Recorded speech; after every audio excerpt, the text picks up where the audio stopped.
What do you think, Daddy? Well, I think we didn't put big enough holes in the containers to drain properly, but it obviously is not designed for this much rain. And this door is extremely heavy. I'm not designed for this much rain.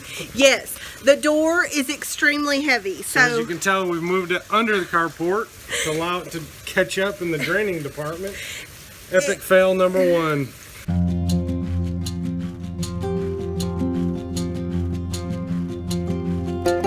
Hey y'all. Hello. So we want to give you an update on our garden. A lot has changed over the last, I don't know, 10 to 14 days.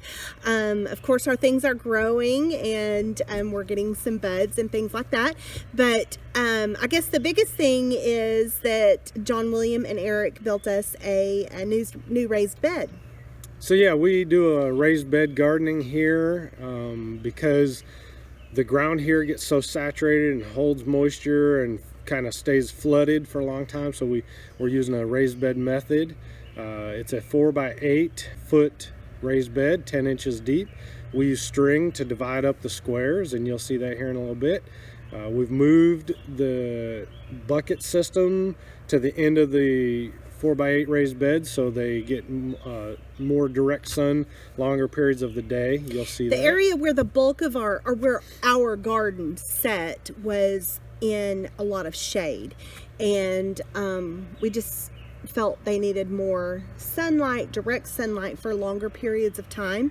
And so that was really I guess the method behind the madness. Yeah, and we'll still use those beds over there because they're shallower.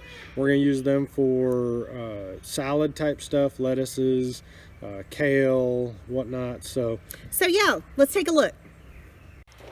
I want to show y'all our compost, or Eric's compost. Ours. Oh my goodness, you guys, this is just incredible. Look at this mound of glorious black gold. So as you can see, we've moved the frame away, and this is now, tell us. So I'm just now in the stage of just turning it every couple days, keeping it moist so that it continues to break down.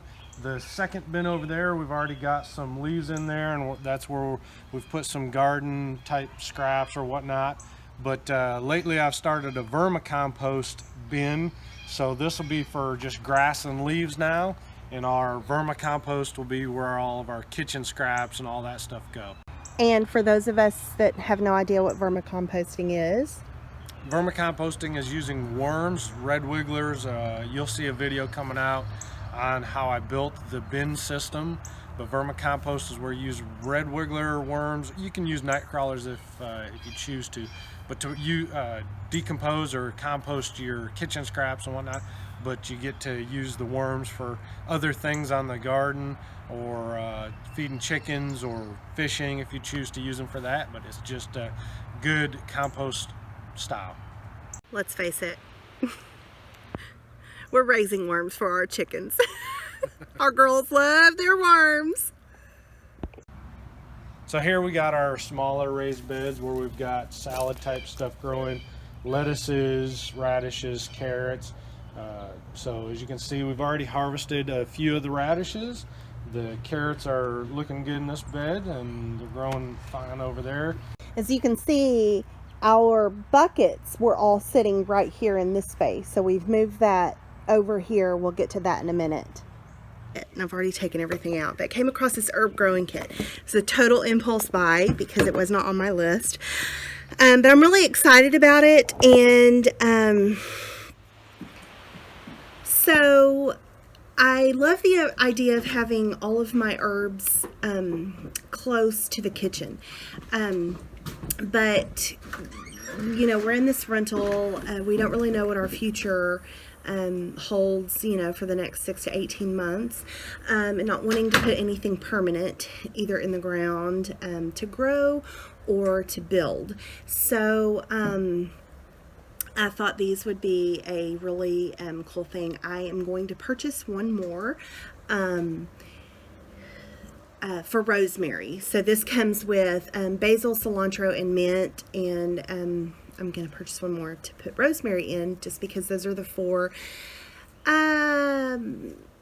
that we use most often, the 4 herbs that we use most often. So I'm going to put this together.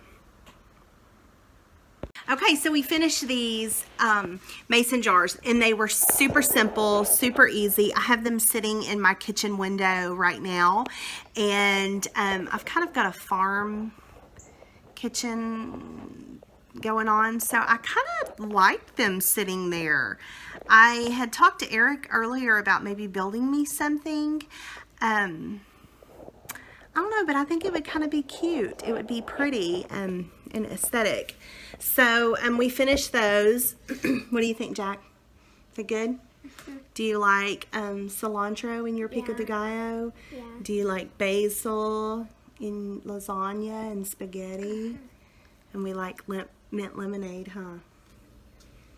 Yeah, so we're going to put a rosemary one together too. So I've got a 4th one coming. So anyway, that's that. Epic fail one.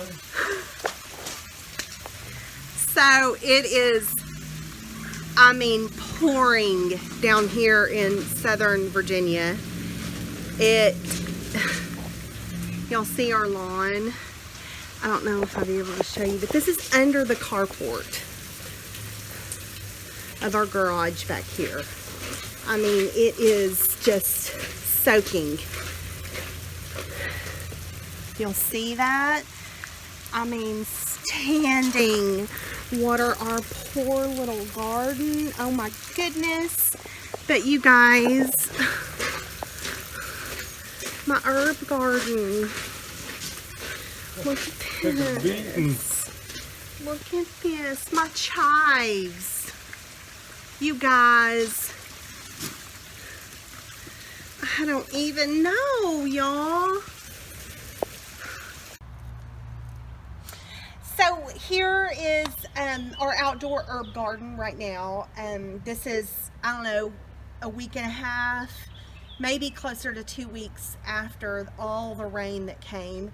And they've kind of bounced back, in my opinion. I use mint a lot, so that has grown back, and I've used it, it's grown, I've used it. So I mean, I'm not really worried about the mint because it can grow on cement. I've learned a lot about cilantro when you transplant it.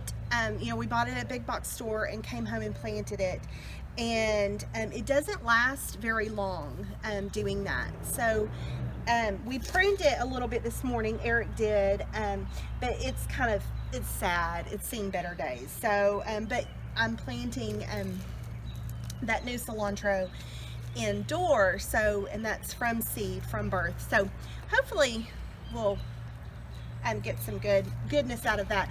But I mean, everything else is doing good. Our poor chives, my goodness, y'all saw them. It was just sad, but they've bounced back. I mean, everything is just looking really good. And yeah, been using it a little bit, so I'm excited about that. So one of the things we did to prevent all that flooding is Eric drilled 2 more holes in each container for me. So now we have 3 holes in the bottoms of each container. And since then it's rained, and it's drained more efficiently and effectively. And also, if it gets crazy raining like it did the day all that flooding happened, I'll put a tarp over it and just keep it out here. This sucker is heavy to move, and so hopefully that'll prevent all that. So I've bought 2 different types of seed starting trays, as you can see. I'm going to give them both a try, see which one I like best, which one has the best results. So I've got it all planned out, and we'll finish it up by covering it and see what happens over the next week or so. Stay tuned. So here's our raised bed we were talking about. It's a 4x8, 10 inch deep. We've got right here is some squash, and then over here are some beans that Those I grew from seed. These were transplants. And then we've got some radish carrots here. We'll be planting this out very soon. We've got, as you can see over there, some seed start trays that are germinating, some beans, all kinds of stuff, different things. And so here's the buckets that we talked about, moving them over here so they can get full sun, 6 hours each day. As you can see, I built some tomato cages out of some concrete mesh, moved the tomato cages that were on there to the peppers. I built this trellis for the cucumbers, which will be planted back here in the back of the bed. Thanks for watching this week's garden update. You guys comment and like on our video, subscribe to our channel, and hit that notification bell so you are notified when we upload new stuff. Next week we're going to be talking about worms. So y'all stay tuned for that, and thank you guys for your support.